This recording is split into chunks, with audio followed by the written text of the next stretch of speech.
अथ मंत्रपाठः।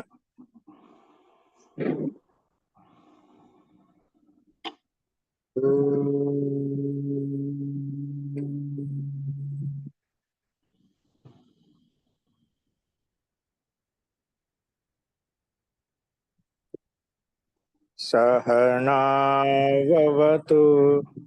सहनौ भुनक्तु सह वीर्यं करवावहै तेजस्विनावधीतमस्तु मा विद्विषावहै। ओम शांति शांति शांति।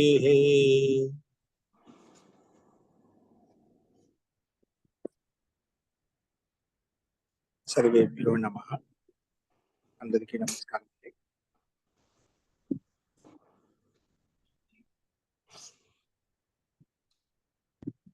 మనము అష్టాధ్యాయ క్రమ పాఠంలో 4వ అధ్యాయంలో 4వ పాదం చూస్తున్నాము. అందులో 91వ సూత్రం వరకు మనం ప్రస్తావించుకున్నాము. సో నేను చెప్పిన పాఠంలో ఎవరికైనా ఇంకా ఏమైనా సందేహాలు ఉన్నాయా?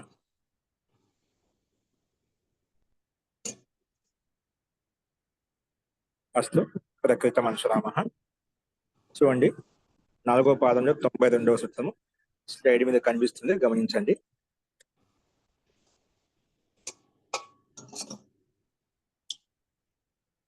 ధర్మ పత్యర్థ న్యాయాదనపేతే.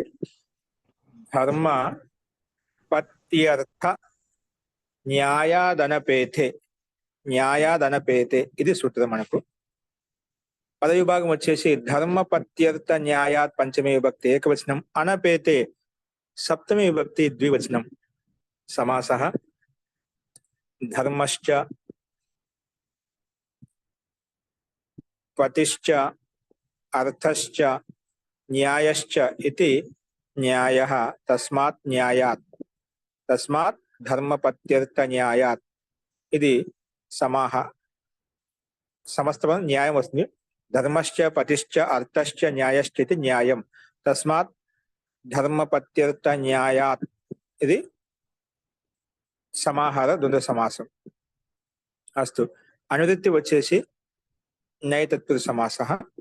ఇక్కడ అనువృత్తి కాదు, అనపేతి శబ్దం ఉంది కదా, ఆ పదాన్ని ఉపయోగిస్తే నా అపేతః అనపేతః తస్మాత్ తస్మిన్ అనపేతే అలా వస్తుంది. ఇది అనువృత్తి వచ్చేసి యత్ తద్ధితాః జ్ఞా ప్రాతిపదికాత్ ప్రత్యయః పరశ్చ, ఇవన్నీ అనువృత్తి వస్తున్నాయి.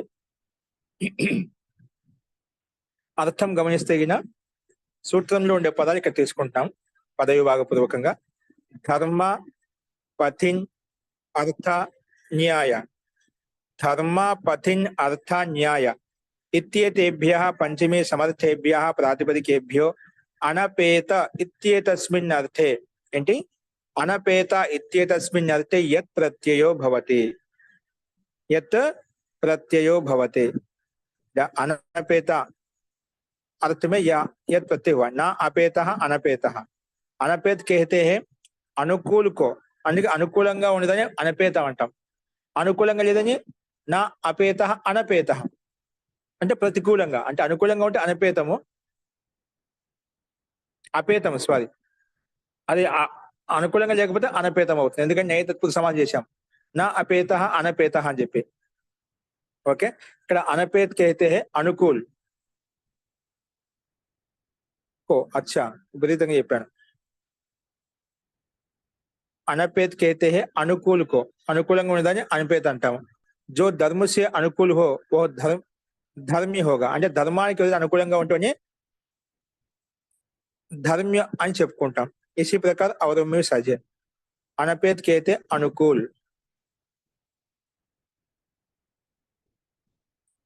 अना इत्यत्र न अनः अनः.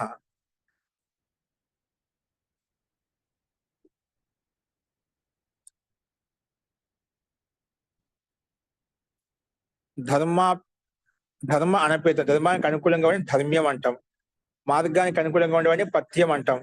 అర్థానికి అనుకూలంగా ఉండేది అర్థ్యం అంటాం. న్యాయానికి అనుకూలంగా ఉండే న్యాయం అంటాం. ఇక్కడ మన న్యాయతత్పురుష సమాసం దేనికి చేశారు ఇక్కడ? పేతం అది పేతం అంటే ఇప్పుడు ముఖ్య దక్కని తీసుకోవాలి. పేతం అంటే ప్రతికూలమైంది. పేతం కానిది ఏదైతే ఉందో అంటే విపరీతం కాని దాన్ని అనుకూలం అంటాం. ఆ రకంగా తీసుకోవాలి. అస్తు. సో పేతం అంటే ప్రతికూలము. నా పేతం ప్రతికూలం కానిదంటే అనుకూలమైంది దాన్ని అనపేతం అని చెప్పి ఆ రకంగా తీసుకోవచ్చు. అస్తు. సో అందుకే ఇక్కడ కింద ఇచ్చిన అర్థానుగుణంగా ధర్మాత్ అనపేతం ధర్మ్యం, ధర్మానికి అనుకూలంగా ఉండేవాడిని ధర్మ్యం అనే శబ్దంతో ప్రస్తావించుకుంటాం. ఆ రకంగా ఉల్లేఖించుకుంటాం మనం. అలాగే పతి శబ్దం కదా, పథ్యం అన్నిట్లలో యత్ప్రత్యయం వస్తుంది. ధర్మ ప్రాతిపదికం చేత యత్ప్రత్యయం తెచ్చుకుంటే ధర్మ యత్కు అనుబంధం లోపల చేస్తాం. ధర్మ య ప్రత్యయం పక్కన ఉన్నప్పుడు పూర్వంలో ఉండే ధర్మ శబ్దానికి ప్రాతిపదిక సంధ్య భాషంధ్య ఇవన్నీ వస్తాయి కాబట్టి ఎస్సీ లోపం చేసుకుంటాం. అప్పుడు ధర్మ కలిపితే ధర్మ్య. ఇక్కడ ఆదేశకు చేయడానికి అవకాశం అంటే ఏది లేదు, నిమిత్తం అంటే ఏది లేదు. కాబట్టి గుణం కానీ వృద్ధి కానీ ఏమి జరగవు. కాబట్టి ధర్మ్య అలా వచ్చేసింది. తర్వాత కృదంత శబ్దం కాబట్టి కృత్ తద్దిత సమాసాశ్చ అనే సూత్రం ప్రకారంగా యత్ అని తద్దిత ప్రత్యయం తదితాంతానికి ప్రాతిపదిక సంధ్య ఉంది కాబట్టి ప్రాతిపదిక అధికారానికి వెళ్ళి సు తెచ్చుకుంటాము. ఆ సు తెచ్చుకోగానే మన సుస్థానంలో అతోం అనే సూత్రం ప్రకారంగా అమ్మ వస్తుంది. అమ్ము రాగానే అమి పూర్వ ప్రకారం కలుపుకుంటే ధర్మ్యం అనే రూపం మనకు సిద్ధిస్తుందన్నమాట. సో ధర్మానికి అనుకూలంగా ఉండేవాడిని ధర్మ్యం అనే శబ్దంతో ప్రస్తావించుకుంటాం. అలాగే పథ్యం అంటే మార్గానికి అనుకూలంగా ఉండే పథ్యం. ఎప్పుడు మార్గం ఒకే మార్గంలో వెళ్తుంటే మార్గాన్ని అనుసరిస్తూ ఉంటాడు అనమాట. అలాంటి సందర్భంలో అలాంటి అర్థంలో పథ్యం అని చెప్పి ప్రస్తావించుకుంటాం. సో పథిన్ శబ్దము యత్ ప్రత్యయము. యత్ ప్రత్యయం రాగానే టీ భాగం లోపం చేసుకుంటాం. పథిన్లో టీ భాగం ఏంటి? టీ భాగం లోపం చేసుకున్నప్పుడు టేహే ప్రకారంగా పథిన్లో ఇన్ భాగం టీ అవుతుంది. పథిన్ శబ్దంలో రాజన్ శబ్దంలో అన్ టీ భాగం అవుతుంది. టీ అంటే ఏమిటి చెప్పుకున్నాం. అచోంత్యాదిటి, అచ్చులలో అంతిమ అచ్చు వర్ణం అయితే దానికి టీ సంజ అంటాం. అంతిమ అచ్చే ఉండాలి, దాని తర్వాత అచ్చు ఉండకూడదు. హల్లులు ఉంటే దాన్ని మొత్తం సమూహం తీసేసుకుంటాం. ఇప్పుడు రాజన్లో జకారంలో ఉండే అకారం అచ్చు, దాని తర్వాత నా హలంత వర్ణం కాబట్టి అచ్చు కాదు. కాబట్టి ఆ అకారం అంతర్గతంలో తీసేసుకొని సమూహంగా తీసుకుంటాం. అన్ అనే మొత్తం భాగము రెండవ అంతిమచ్చు కనిపించేంత అదే అంతిమచ్చుగా భావించి మొత్తం అనుభాగం టీ అనే పేరు పెట్టుకున్నాం. ఆ టీ భాగానికి లోపం చేస్తాం. రాజన్లో అనుభాగం చూపిస్తే రాజ్ అలా వస్తుంది అన్నమాట. అది ఇక్కడ పథిన్ శబ్దంలో టీ భాగం లోపం చేసుకుంటే ఇన్ భాగం పథిన్ అంతిమ నకారం అంతిమచ్చు పథిలో ఈ అంతిమచ్చు అన్నమాట.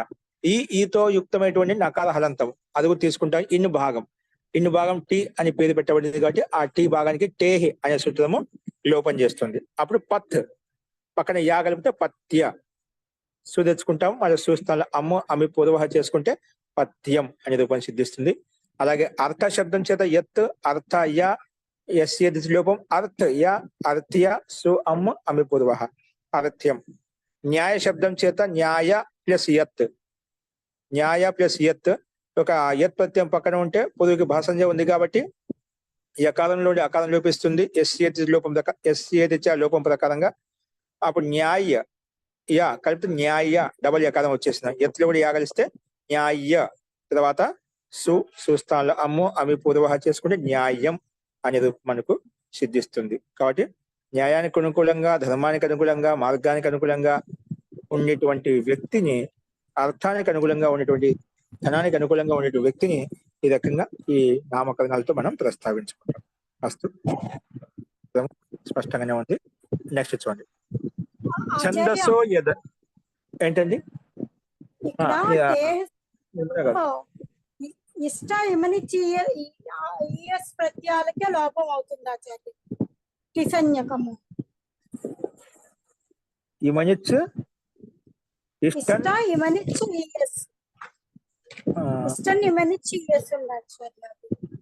ఇంకొకటేమో ఇంకొకటే సూత్రం ఉంది, దానికి డిత్ పరంగా ఉండాలి ఆచార్య. ఇక్కడ నస్పత్తితే వస్తుంది అనుకుంటా ఆచార్య. తదిపత్యం కదా, ఓకే అండి, ఉత్తమం. తదిపత్యం కాబట్టి నస్తైతే నకారాంతస్య అంగస్య భాషంజ నకారాంత అంగస్య భస్య तदित प्रत्यय परतः टी भागस्य लोपो भवति। ओके उत्तमम् अस्तु టీ భాగంతో మనం జోక్ చేసుకుందాం।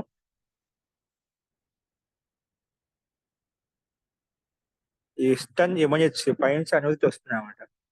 ఓకే ఇష్టన్ ఇమనిట్స్ ఇయస్ ఉంది ఈ ప్రత్యయాలకు మాత్రమే అక్కడ టేహ సూత్రం ప్రకారం లోపం చేసుకుంటాం। అస్తు నెక్స్ట్ చూడండి ఛందసో నిర్మితే ఛందసః పంచమి విభక్తి ఏకవచనం నిర్మితే సప్తమి విభక్తి ఏకవచనం సమాసం వచ్చేసి ఇచ్ఛా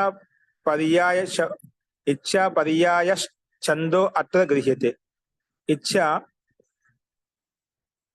పర్యాయ ఛందః అత్ర గృహ్యతే ఇచ్ఛా అంటే దానికి పర్యాయ శబ్దం ఛందః ఛంద అంటే ఇష్ట అంటే కోరిక అంటే కోరిక కోరిక ఇష్టం అనమాట ఏదైనా కాదు లక్ష్యం పట్ల ఇష్టం ఉండవు ఆత్మ పరమాత్మ పట్ల ఆకాంక్ష ఉంటాం అభికాంక్ష ఉంటాం అలాంటి అర్థంలో ఇంకేదైనా సందర్భానుగుణంగా ఇచ్ఛా పర్యాయ ఛందో అత్ర గృహ్యతే ఇచ్ఛా పర్యాయ ఛందో అత్ర గృహ్యతే అంటే ఇచ్ఛాకి పర్యాయ శబ్దము ఛంద శబ్దాన్ని గ్రహించబడింది। ఛంద అంటే ఏమిటి ఇచ్ఛాకి పర్యాయవాచి శబ్దం అది ఇక్కడ తీసుకోవాలి।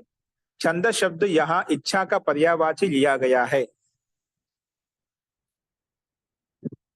సూత్రంలో ఉండే ఛంద శబ్దము ఏదైతే ఉందో ఇచ్ఛాకి పర్యాయవాచి శబ్దంగా తీసుకోబడింది। అస్తు ఉత్తమం ఇక్కడ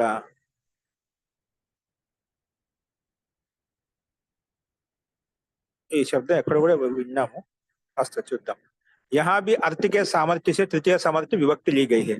यहाँ भी अर्थ के सामर्थ्य से अर्थानुगुणंगा अर्थ के सामर्थ्यानुगुणंगा तृतीय समर्थ विभक्ति ही ली गई है। అంటే సూత్రంలో మనకి ఇక్కడ మనకు తృతీయ విభక్తి కూడా తృతీయ సమర్థాత్ ప్రాతిపదిక అని చెప్పుకోలే కదా చెప్పుకున్నా ఇక్కడ తృతీయ సమర్థ అర్థానుగుణంగా ఇక్కడ సూత్రంలో మనకి లేదు కదా అనుదిత్య పదంలో ఎలా తీసుకున్నాం అంటే అర్థాన్ని బట్టి తీసుకున్నామట అందుకే అర్థానుగుణంగా వచ్చిందన్నమాట। చూడండి సూత్రార్థము తృతీయ సమర్థాత్ ఛందసః ప్రాతిపదిక ఛందస అంటే ఇది ఇచ్ఛాకి పర్యాయవాచి శబ్దం చెప్పుకున్నామట।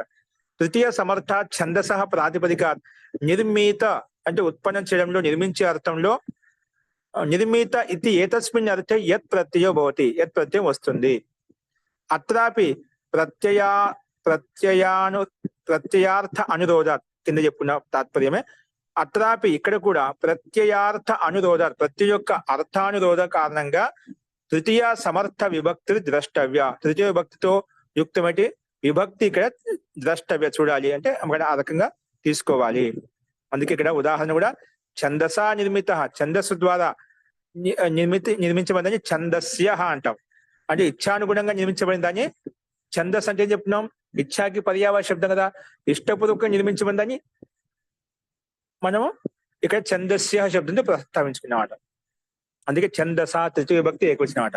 ఈ తృతీయ సమర్థ ఎక్కడి నుంచి వచ్చి పైన అనువృత్తి పదం అంటే ఏం లేదు కదా కానీ అర్థానురోధాత్ అర్థానుగుణంగా మనం తృతీయ సమర్థమే యుక్తి సంగతమైంది కానీ ఆ ప్రకారంగా ఇక్కడ మనం తృతీయ సమర్థవంతమైన విభక్తి తీసుకోవాలి అని చెప్పి అర్థానుగుణంగా అర్థాన్ని ప్రస్తావించుకున్నాం। అస్తు అదే ఇక్కడ మనకు ఓపెన్ చేసి చెప్పారు సంస్కృత భాగంలో కూడా। అస్తు సో ఛందస్ శబ్దం కదా ఛందస్సు ప్లస్ యత్ ప్రత్యయము ఛందస్ ఇక్కడ కూడా నస్తద్దితే ఇక్కడ ఇష్టాన్ని యూనిట్స్ ఇక్కడ లేదు అసంతం ఇసు సూక్తాంతాత్ అది వేరు ఇక్కడ సామాన్య నస్తద్దితే ప్రకారంగా టీ భాగం లోపం చేసుకుంటాము। సో ఛందస్ లో అస్భాగం లోపం చేస్తే ఛంద్ దా హలంతం ఉంటుంది పక్కన యా ఉంది అవసరం లేదు ఛందస్ శబ్దం కదా ఇక్కడ టీ భాగం అంటే ఏం లేదు లోపం చేయలేదు ఛందస్ ప్లస్ యా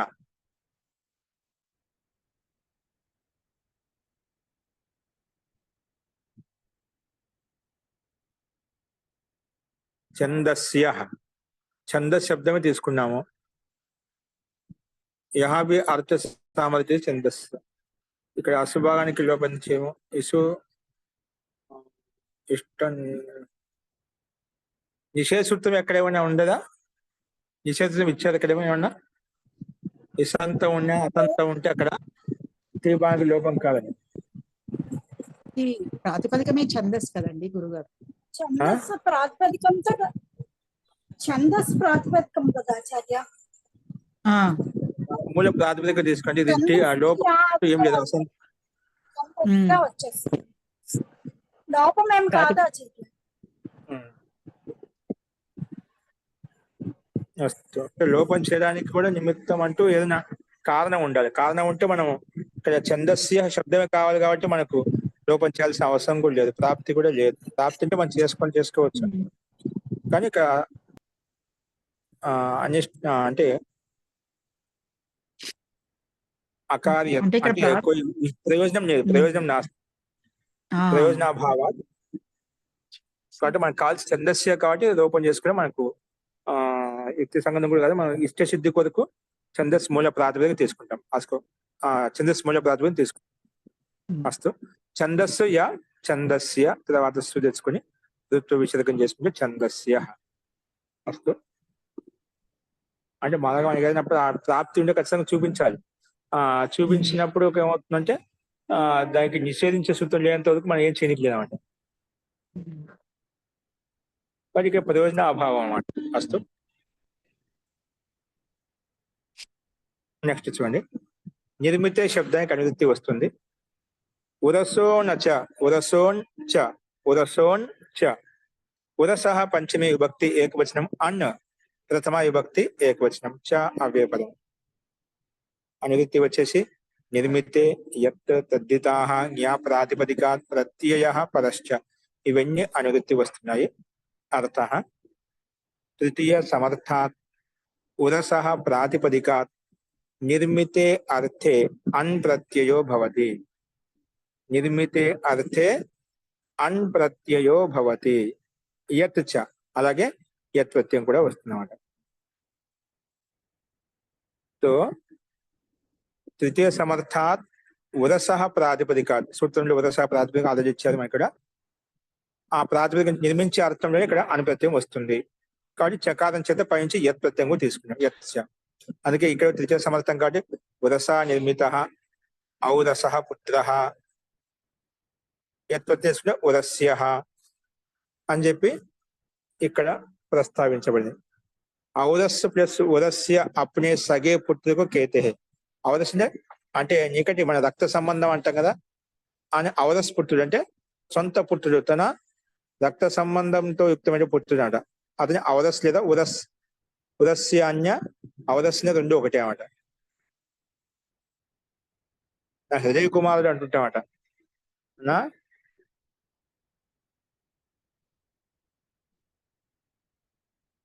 అస్తు. మొత్తానికి ఔరస్ శబ్దం అనేది సగే సంబంధి, తన సొంత పుత్రుడు, సొంత రక్త సంబంధించినటువంటి సంతానం ఇక్కడ తీసుకుంటాం.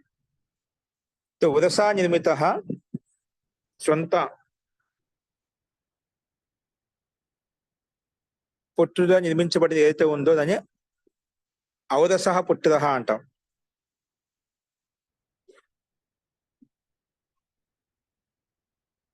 ఔరసః పుత్రః. అలాగే ఉరస్య అని కూడా అదే పదం వస్తుంది. ఉరస్య కూడా సేమ్ అర్థం వస్తుంది, శబ్ద భేదము అర్థభేదం కాదు. ఔరసః పుత్రుడు అంటే సొంత పుత్రుడు. ఉరస్య అని కూడా అదే. ఇక్కడ ఒకసారి అనుప్రత్యయం తెచ్చినప్పుడు ఉరస్ ప్రాతిపదికానికి అనుప్రత్యయం తెచ్చుకున్నాం కాబట్టి ఉరస్సు ప్లస్ అన్న, అనుప్రత్యయానికి అనుమతి లోపం చేస్తే ఆ మిగులుతుంది. ఆ అకారమే ఉరస్ లో ఉండే సకారంలో కలిసిపోతే ఉరస. ఆ తెచ్చుకు దిద్దు చేసుకుంటే ఔరస, తర్వాత సు తెచ్చుకొని ఋత్వ విసర్గం చేసుకుంటే ఔరసః పుత్రః. అలాగే లేదా ఉరస్య పుత్రః అని చెప్పి చెప్పుకోవచ్చు. అంటే సొంత కుమారుడు, సొంత పుత్రుడు. ఆ రకంగా ప్రస్తావించుకున్నాం. యహ కూడా తృతీయ సమర్థం అనేది అర్థానుగుణంగా అనుకూలాన్ని బట్టి మనం ఇక్కడ తృతీయ సమర్థవంతమైన విభక్తి తీసుకున్నాం అన్నమాట. అస్తు. నెక్స్ట్ చూడండి, హృదయస్య ప్రియః. హృదయస్య షష్ఠి విభక్తి ఏకవచనం, ప్రియః ప్రథమ విభక్తి ఏకవచనం. అనువృత్తి వచ్చేసి యత్ తద్దితాః జ్ఞా ప్రాతిపదికాత్ ప్రత్యయః పరశ్చ. ఇవన్నీ అనువృత్తి వస్తున్నాయి.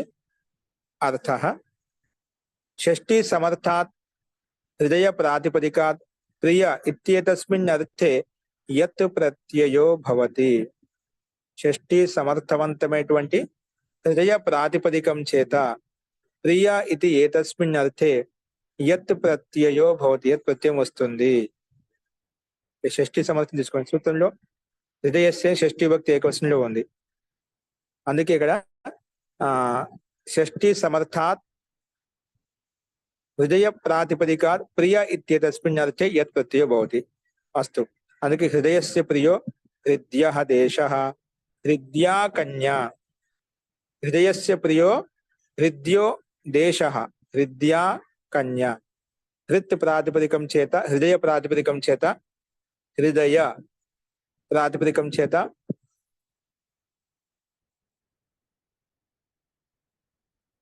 మనం యత్ ప్రత్యయం తెచ్చుకుంటాం. మనం ఈ ప్రకృతి సూత్రానుగుణంగా అంటే హృదయ షష్ఠి సమర్థవంతమైన ప్రాతిపదికం కాబట్టి హృదయ గస్ తర్వాత ఎత్తు వచ్చిన తర్వాత మొత్తానికి ప్రాతిపదిక సంధ్య ఉంది కాబట్టి సుపో లుక్ అవుతుంది. సుపో ధాతు ప్రాతిపదిక యోగ ప్రకారంగా హృదయ ఎత్తుకు అనుబంధం లోపం చేస్తే హృదయ యా. ఇప్పుడు ఈ స్థితిలో హృదయస్య హృల్లేఖన అనే సూత్రం ప్రకారంగా హృదయ శబ్ద స్థానంలో హృత్ ఆదేశం వస్తుందన్నమాట. మనకు మూల ప్రకృతి హృదయ శబ్దం అంటే హృదయ శబ్దం. ఆ హృదయ స్థానంలోనే ఆ శబ్దం దాని స్థానం హృత్ ఆదేశం తీసుకొస్తాం. ఏ ఆదేశం? హృత్ ఆదేశం తీసుకొస్తామట. హృత్ ఆదేశం వచ్చినప్పుడు హృత్ యా కలిపితే మళ్ళీ తకారం దకారం వచ్చేస్తుంది. హృదయ శబ్దం కదా దకారం ఆల్రెడీ ఉంది. హృదయ యా యత్ ప్రత్యమిక యా కలిపి హృదయ అలా వచ్చేసాం. హృదయ తర్వాత సు తెచ్చుకొని ఋత్వ విషర్గం చేసుకుని హృదయ దేశ సంధి వలన ఓకారం వచ్చేసింది. అస్తు హసిచ్చ ప్రకారంగా హృదయో దేశ. అలాగే స్త్రీలింగంలో హృదయా కన్యా. ఇప్పుడు హృదయ శబ్దం తయారైందో తర్వాత స్త్రీలింగంలో అజాద్య టాప్ ప్రకారం టాప్ తెచ్చుకుంటాం. టాప్ కనుమంది లోపల చేసుకుంటే ఆ మిగులుతుంది. తర్వాత సవర్ణ దీర్ఘ సంధి చేసుకుంటే హృదయా కన్యాకు విశేషణం కాబట్టి తర్వాత సు తెచ్చుకుని ఆ సుకి హలంగ్యాభ్యో దీర్ఘ శిష్య ప్రయుక్తం హల ప్రకారం లోపం చేసుకుంటే హృదయా కన్యా అనే రూపం మనకు సిద్ధిస్తుంది అన్నమాట. ఫస్ట్ ఇక్కడ విజయ శబ్ద స్థానంలో హృత్ ఆదేశం విశేషం అన్నమాట. అస్తు నెక్స్ట్ చూడండి. బంధనే చ రిషౌ. బంధనే సప్తమి విభక్తి ఏకవచనం చ అవ్యపదం. రిషౌ సప్తమి విభక్తి ఏకవచనం. చా శబ్దం పక్కన రిషౌ శబ్దం. చకారంలో ఉండే అకారం పక్కన రుకారం అంటే ఆద్గుణ గుణసంధి చేసామట. అందుకే చరిషవ్ అయిపోయింది అన్నమాట. అయిపోయింది చరిషవ్.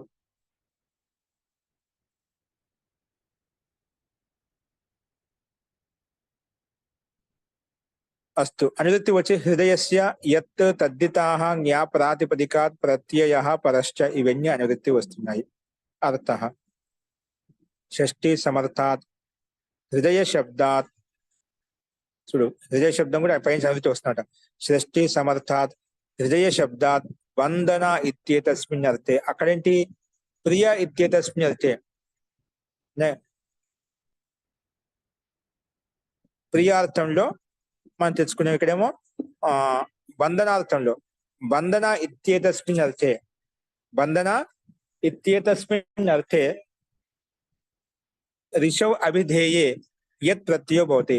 బంధన ఇత్యేతస్మిన్ అర్థే రిషౌ అభిధేయే ఋషివాచక అభిధేయాత్మకంగా ఉన్నప్పుడు యత్ ప్రత్యయో భవతి. యత్ ప్రత్యయం వస్తుంది. రిషౌ అభిధేయే యత్ ప్రత్యయో భవతి. ఉదాహరణ అదే విధంగా ఇచ్చారు అర్థానుగుణంగా. షష్ఠీ సమర్థాత్ హృదయ శబ్దాత్ బంధన ఇత్యేతస్మిన్ అర్థే రిషౌ అభిధేయే. బంధనార్థంలో ఋషి అభిధేయ వాచకం ఉన్నప్పుడు అప్పుడు యత్ ప్రత్యయం వస్తుంది. ఎందుకంటే బంధనే చర్షౌ రిషౌ అని చెప్పక ఋషి శబ్దం కూడా అభిధేయాత్మకంగా ఉండాలన్నమాట. ఆ సందర్భంలో మాత్రమే మనకు యత్ ప్రత్యయం వస్తుంది. ఉదాహరణ హృదయస్య బంధనం ఋషి హృద్యః. హృదయస్య బంధనం హృదయక బంధించేటువంటి హృదయస్య బంధనం హృదయక బంధనం ఋషి హృద్యః అని చెప్పి ప్రస్తావించుకున్నాం. ఇక్కడ తాత్పర్యం ఏమిటంటే ఋషి యహ వేదిక వాచక శబ్దం. ఋషి అనగానే వేదిక వాచక వేదం అని అర్థం. ఋషి శబ్దానికి అనేక అర్థాలు వస్తాయి. ఈ సందర్భంలో మనం వేదం అంటేనా ఋషి చెప్పుకుంటాం, వేదం అంటే బ్రహ్మ అని చెప్పుకుంటాం, వేదం అంటే జ్ఞానం చెప్పుకుంటాం, అన్ని రకాల అర్థాలు వస్తాయి. ఇక్కడ ఋషి శబ్దం శృతులు ఏదైతే వచ్చిందో ఆ ఋషి శబ్దానికి తాత్పర్యం ఏం తీసుకోవాలి? వేదవాచకం అంటే వేదవాచక శబ్దం అంటే ఋషి శబ్దం. ఓకేనా? వేదత్వాన్ని తెలిసిన వాడే ఋషి అవుతాడు కదా. అందుకే ఋషి శబ్దాన్ని వేదవాచ శబ్దం నుంచి చెప్పుకున్నమాట. వేదాన్ని వేద అర్థాన్ని బోధించేటువంటి వాచక శబ్దంగా ప్రస్తావించుకున్నాం.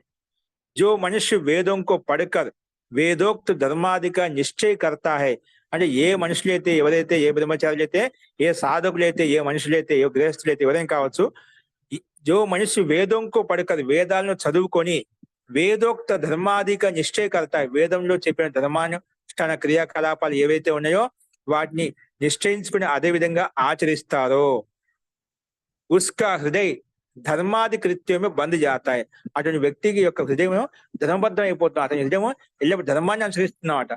అది ధర్మబంధనం అన్నమాట. ధర్మబంధనం అంటే సాంసారిక బంధనం కాకుండా అంటే వేదము వేదానుకూలమైనటువంటి ఆజ్ఞలు ఋషులు చెప్పిన ఆజ్ఞలు గురువులు చెప్పిన ఆజ్ఞ అంటే మొత్తం వేదం అంటే వేదానుకూల గ్రంథం అంటే వేదానుకూల ఆచరణ అంటే మొత్తం అదే వేదంలో చెప్పిన మన ఋషి గురువులు మనకంతా ఆచరణ చెప్పారన్నమాట.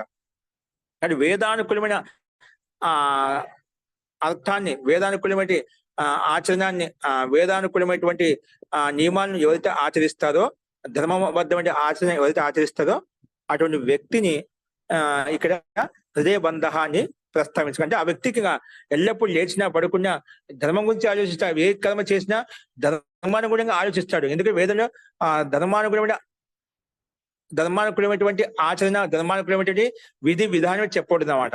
కాబట్టి ఎవరైతే ఇలాగా ఆ తత్వాన్ని తెలుసుకొని ధర్మానుకూలమైన జీవనాన్ని గడుపుతారో వేదాన్ని అనుసరించే జీవనాన్ని గడుపుతారో ఎప్పుడు వేదాన్ని చదువుకొని ఆ వేదంలో చెప్పిన వేదోక్త కర్మలు వేదోక్త ధర్మాలు ఏవైతే ఉన్నాయో వాటిని నిశ్చయించుకొని అదే విధంగా ఎవరైతే బంధింపబడుతుందో అదే విధంగా జీవనం కొనసాగిస్తుందో అటువంటి వ్యక్తిని అటువంటి హృదయం ఆ ధర్మంలో బంధింపబడుతుందన్నమాట. కాబట్టి అందుకే హృదయస్య ధర్మాది కృత్యం బంద్ జాతా హై అర్థాత్ వహు కభీ భీ పాప కర్మ నహి కర్తా వహు పాప కర్మ నహి కర్తా. వాస్తవమైన పాపాలు చేస్తున్నామంటే మన ధర్మబంధం లేదు, ధర్మంలో బంధింపబడలేదు, సంసారంలో బంధింపబడ్డాం, సంసారంలో ఉండే విషయాల పట్ల బంధింపబడ్డాం. అందుకే మనకు పాపాలు చేస్తున్నాం, అన్యాయం చేస్తున్నాం, అధర్మం చేస్తున్నాం, అసత్య భాషను చెప్తున్నామట. అందుకే సుఖంగా కూడా ఉండలేదు, దుఃఖపడుతున్నాం, బాధపడుతున్నాం, ఇక్కడే తిరుగుతూ ఉన్నామట. కాబట్టి ఎవరైతే ధర్మబంధనం కలుగుతుందో అటువంటి వ్యక్తిని ఇక్కడ చాలా మనకు ముఖ్యమైన ఉదాహరణ మనకు చాలా ఉపయుక్తమైనటువంటి ఒక వ్యాఖ్యించబడింది. అటువంటి వ్యక్తిని హృదయస్య బంధనం ఋషులు హృదయ బంధనంతో యుక్తమై ఉంటారు. హృదయం అంటే ఆ వేదానుకూల ఆచరణతో బంధింపబడి ఉంటుంది కాబట్టి దాని అనుకూలంగా ఆచరిస్తుంటారు కాబట్టి వాళ్ళని హృదయ అని చెప్పి ప్రస్తావించుకుంటాము. కాబట్టి హృదయ శబ్దం వచ్చింది హృదయో దేశ అక్కడ ప్రియమైన అర్థంలో, ఇక్కడ బంధనార్థంలో. కాబట్టి ధర్మాది కృత్యంలో ధర్మాది క్రియాకలాపాలు ఏదైతే బంధింపబడుతుందో అటువంటిని హృదయ అనే శబ్దం హృదయ ఋషి అని చెప్పి ప్రస్తావించుకుంటాం.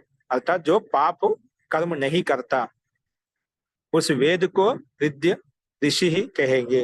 అటువంటి వేదాన్ని ఋషి శబ్దంతో ప్రస్తావించుకున్నాము. బధ్యతే ఏన సత్కర్మసు తత్ బంధనం. ఎవరైతే బంధింపబడతారో వేటి ద్వారా అయితే బంధింపబడతారు, ఏటి ద్వారా సత్కర్మల ద్వారా ఎవరైతే బంధింపబడతారో దాన్ని బంధనం అంటాము.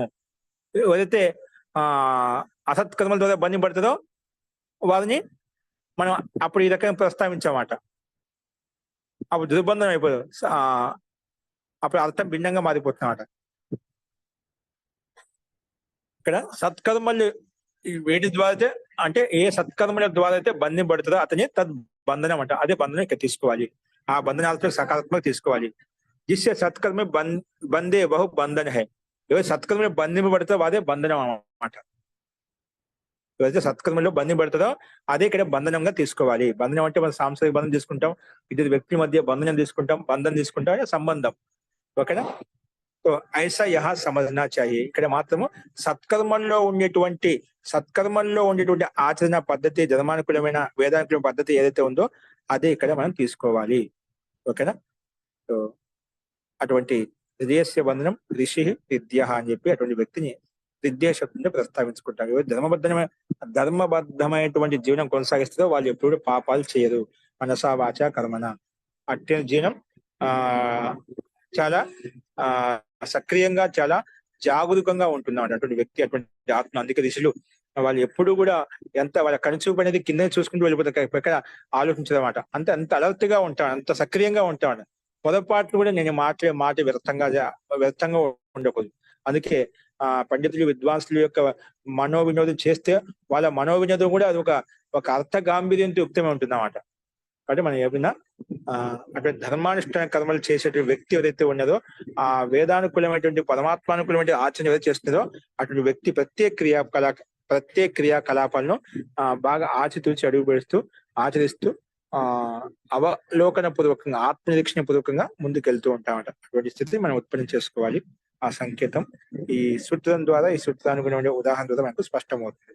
ధర్మబద్ధమైన జీవనం ఒకటి అత్యంత అనివార్యమైనటువంటి స్వభావాన్ని మనం అలవాటు చేసుకోవాలి. జీవనంలో నిజంగా సుఖంగా ఉండాలి, నిజంగా మోక్షం పొందాలి. నేను మోక్షం తర్వాత పొందడం తర్వాత ఈ సంసారంలో సుఖంగా ఉండాలి అంటేనా, ఈ జీవనం సుఖమయం కావాలని ప్రతి ఒక్కరం కోరుకుంటాం. ఆ సుఖంగా ఉండాలి. ధర్మబద్ధ జీవనమే మనకు సుఖానికి ఆధారము. సుఖస్య మూలం ధర్మ. ధర్మాన్ని మనం చాలా గట్టిగా పట్టుకోవాలి. అదే నిన్ను ముక్తి మోక్షం వరకు తీసుకెళ్తుంది. అస్తు. నెక్స్ట్ వచ్చేసి మత జన హలాత్ కరణ జల్ప కరిషేషు. మత జన హలాత్ కరణ జల్ప కరిషేషు. మత జన హలాత్ పంచమి విభక్తి ఏకవచనం, కరణ జల్ప కరిషేషు సప్తమి విభక్తి బహువచనం. సమాసం మతశ్చ జనశ్చ హలశ్చ ఇతి హలాహ తేభ్యః హలేభ్యః. హలః తస్మాత్ హలాత్. ఇది మనకు ఇతరేతర యోగ ద్వంద్వ సమాసం. అస్తు. కరణ జల్ప కర్షేష్ని విడగొట్టుకుంటేనా కరణశ్చ జల్పశ్చ కర్షశ్చ ఇది కరణ జల్ప కర్షాః తేషు కరణ జల్ప కర్షేషు. ఇక్కడ కూడా ద్వంద్వ సమాసం. మొట్టమొదటిది సమాహార ద్వంద్వ సమాసం. ఇక్కడేమో కరణ జల్ప కర్షేష్లో ఇతరేతర యోగ ద్వంద్వ సమాసము. ఇక్కడ మతశ్చ జనశ్చ హలశ్చ అయితే హలం తస్మాత్ హలాత్. ఇక్కడ ఈ రకంగా మనము సమాహార ద్వంద్వ సమాసం, ఇతరేతర యోగ ద్వంద్వ సమాసం మనం చూసాం. అస్తు. అనువృత్తి వచ్చేసి యత్ తద్ధితాః జ్ఞా ప్రాతిపదికాత్ ప్రత్యయః పరశ్చ. ఇవన్నీ అనువృత్తి వస్తున్నాయి. అర్థః మత జన హల ఇత్యేతేభ్యః షష్ఠీ సమర్థేభ్యః ప్రాతిపదికేభ్యో యథాసంఖ్యం కరణ జల్ప కర్ష ఇత్యేతేషు అర్థేషు. చూడండి, ఇతి ఏతేషు అర్థేషు యత్ ప్రత్యయో భవతి. యత్ ప్రత్యయం వస్తుంది. మత జన హల ఈ మూడు ప్రాతిపదికం అన్నమాట. మత ప్రాతిపదికము, జన ప్రాతిపదికము, హల ప్రాతిపదికము. మత జన హల ఇది ఏతేభ్యః షష్ఠీ సమర్థేభ్యః ప్రాతిపదికేభ్యో యథాసంఖ్యం క్రమంగా కరణ అంటే మత ప్రాతిపదిక కరణార్థంలో, జన ప్రాతిపదికం చేత జల్పార్థంలో, హల ప్రాతిపదికం చేత కర్ష అర్థంలో. అందుకే కరణ జల్ప కర్ష ఇది ఏతేషు అర్థేషు. ఇది చెప్తున్నాను. ఇది ఏతేషు అర్థేషు యత్ ప్రత్యయో భవతి. ఈ అర్థాల్లో యత్ ప్రత్యయం వస్తుంది. ఉదాహరణలు కూడా అదే విధంగా చూపించబడ్డాయి ఇక్కడ. మతం మతం జ్ఞానం తస్య కరణం మత్యం. మతం జ్ఞానం తస్య, మత జ్ఞానం తస్య కరణం, మతం జ్ఞానం తస్య కరణం మత్యం. జనస్య జల్పో, జనస్య జల్పః జన్యః. మతం జ్ఞానం తస్య కరణం మత్యం. హలస్య కర్షౌ హల్యః. హలస్య కర్షౌ అంటే ఇక్కడ మనకు అర్థాలు ఇచ్చేదా. మత అనే ప్రాతిపదికం చేత కరణార్థం. మత కరణ సాధనార్థంలో, కరణ అంటే సాధనార్థంలో.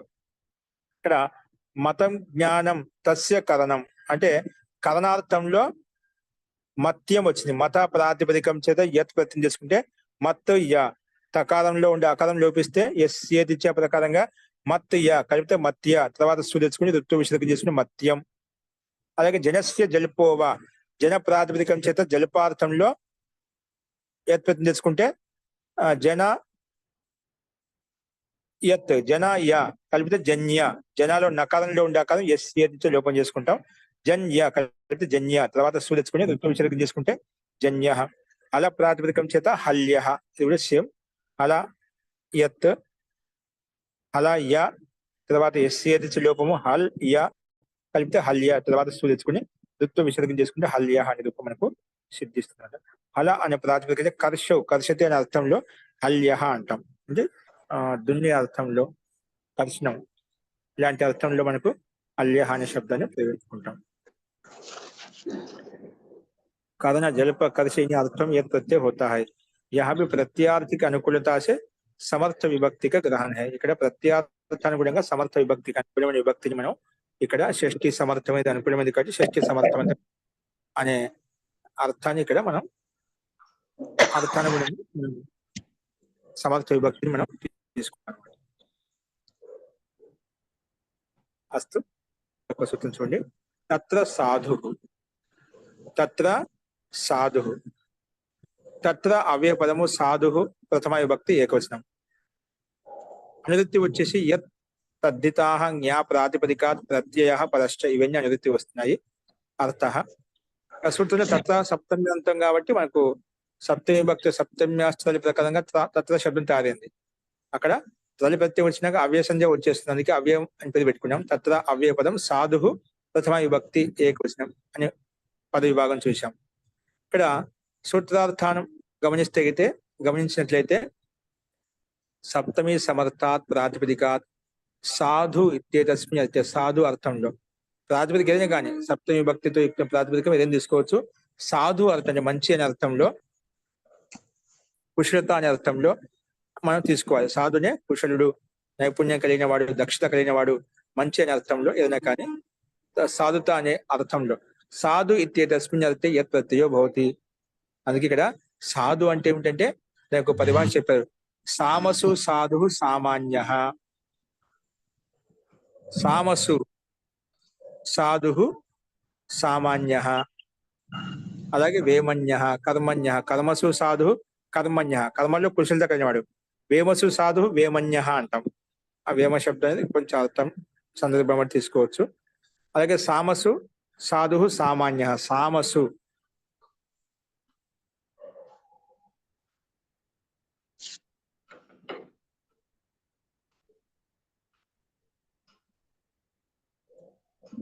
తామస్సు అంటే తామవేదం అని ఇచ్చారు. సామవేదం ఇచ్చారా ఇంకేమైనా ఇచ్చారా? తామవేదం. ఓకే, అదే తీసుకున్నాం. సో వేదాల్లో దక్షత కలిగినవన్నీ సామాన్య అంటాం. లోకంలో రెండు సామాన్య శబ్దం ఏ విధంగా ఉంది? సామాన్యమైంది సామాన్య అర్థంలో. కానీ సామవేదంలో ఉండే మంత్రాలతో దక్షత కలిగిన సాధు అని దక్షత కలిగిన వాడిని నైపుణ్యం కలిగిన వాడిని సామాన్య అని చెప్పుకుంటాను. సామాన్య అది విశేష ఏంటని సామాన్య. ఓకే, సామాన్య అంటాం. సామాన్య కదా, ఓకే సామాన్య అంటాం. అంటే లోకంలో అంటే సామాన్య శబ్దం ఇది, సామాన్య శబ్దం ఏది అండి ఒకటి అనుకున్నాను. సో సామాన్య తో దక్షత కలిగిన వాడిని సామాన్య శబ్దం తీసుకుంటాము. అలాగే వేమ శబ్దం చేత వేమన్య, వేమసు సాధు వేమన్య, కర్మసు సాధు కర్మణ్య, కర్మల్లో దక్షత కలిగిన వాడిని కర్మణ్య అంటాము. కర్మటి వ్యక్తి అంట కదా, అలాగా వేమసు సాధు వేమన్య. వేమ శబ్దానికి అర్థం ఇచ్చారండి హత్యాయం అని ఇచ్చారండి. హత్యాయం సాధు సత్యయమ హత్యాయం హత్యాయం అత్యాయాం సాధు హత్యాయం సాధు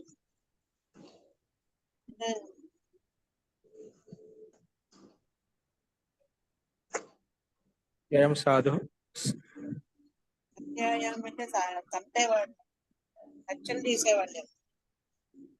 హత్యాయం సాధు వేమన్య అంటాం, హత్యలు చేసేవాడిని. ఓకే, కొందరికి అది కూడా అర్థం ఉంటుంది కదా. కానీ ఇక్కడ సాధు అన్నది కదా, నేను సరే ఏదో కుశలత అది అది మా నిందార్థం తీసుకో, స్తుత్యార్థం తీసుకో, ఏదైనా తీసుకోవచ్చు. ఒక కుశలత అది చూపించడం ముఖ్యం ఇక్కడ. మరి దక్షత కలిగినవాడు, అది పాపకర్మ చేయడం దక్షత ఉంటుంది కొందరికి. అంటే పదమలు చేస్తే అదే రకంగా మన తర్వాత ఆ కర్మలు చేయడంలో, పాపాలు చేయడంలో అంటే అటువంటి కర్మలు చేయడంలో దక్షత సంపాదించుకున్నాడు. అంటే ఆ శబ్దానికి అర్థం ఆ రకంగా ఉంటేనే అలా తీసుకోవచ్చు అండి. అస్తు అతని వేమన్య అని చెప్పి చెప్పుకుంటాం.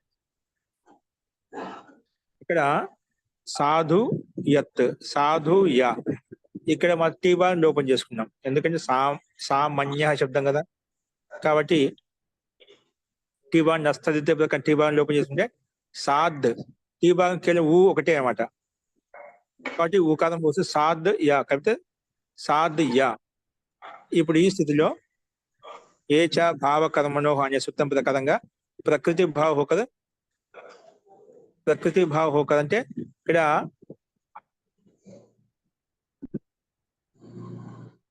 ప్రకృతి భావం అయిపోయి అంటే టీ లోపం కాలేదు. టీ లోపం కాకపోతే సాధు శబ్ద సామ శబ్దం వచ్చిందా?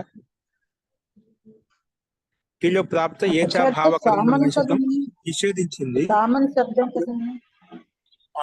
సామన్ ప్రాతిపదికం.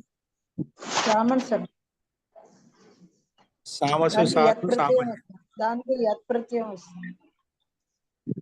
సామాన్య సాధు అనేది సామాన్య సాధు ఓకే, సాధు ఇత్యేతస్మిన్ అర్థే కాదు, అసలు సాధు ప్రాతిపదికం తీసుకుంటాం. సాధు అంటే అర్థం ఇక్కడ నైపుణ్యం, దక్షత అనే అర్థం ఉండదు. సామాన్య ప్రాతిపదికం, నైపుణ్యం. సామాన్య ప్రాతిపదికం చేత సాధు సామాన్య శబ్దం అది. సో సామాన్య ప్లస్ ఇక్కడ మనకు యత్ ఈ భాగం ఇక లోపం ప్రాప్తం అవుతుంటే ఏచా భావ కర్మను వచ్చి ప్రకృతి భావం చేసింది. అలాగే సామాన్యలో ఉండే నకారానికి యా కలుపుకుంటే సామాన్య, సామాన్య తర్వాత సూచించుకొని ఋతు విసర్గ చేసుకుని సామాన్య. అలాగే వేమని ప్రాతిపదికం చేత కూడా వేమన్య, అలాగే కర్మని ప్రాతిపదికం చేత కూడా కర్మణ్య అనే సూత్రాలు మనకు సిద్ధిస్తాయి. కాకపోతే నత్వం వస్తుంది. అటుకు వాంగ్నం వ్యవా ఏపీ ప్రకారంగా నత్వం కర్మన్ కాదు, రసాభ్యంలో సమాన పదే ప్రకారంగా కర్మని కదా మకారం అంతే ఉండి అటుకుప్వాంగ్ నుమ్ యవా ఏపీ. ఠీక్, అటుకుప్వాంగ్ నుమ్ యవా ఏ ప్రకారంగా మనం నత్వం చేసుకుంటే కర్మణ్య అనే రూపం మనకు సిద్ధిస్తుంది. అన్నిటిలో సూచించుకొని ఋతు విసర్గం చేసుకుంటాం. అస్తు గమనించాము. ఇంకా విభిన్న ప్రత్యయాలు మనకు వస్తున్నాయి. అవేంటో అదే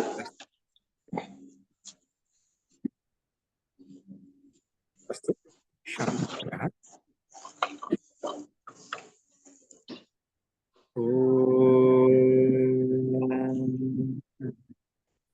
సర్వే భవంతు సుఖినః, సర్వే సంతు నిరామయాః, సర్వే భద్రాణి పశ్యంతు, మా కశ్చిత్ దుఃఖభాగ్ భవేత్. ఓం శాంతి శాంతి శాంతి. సర్వేభ్యో నమః. అందరికీ నమస్కారం అండి. నమస్తే మహోదయ.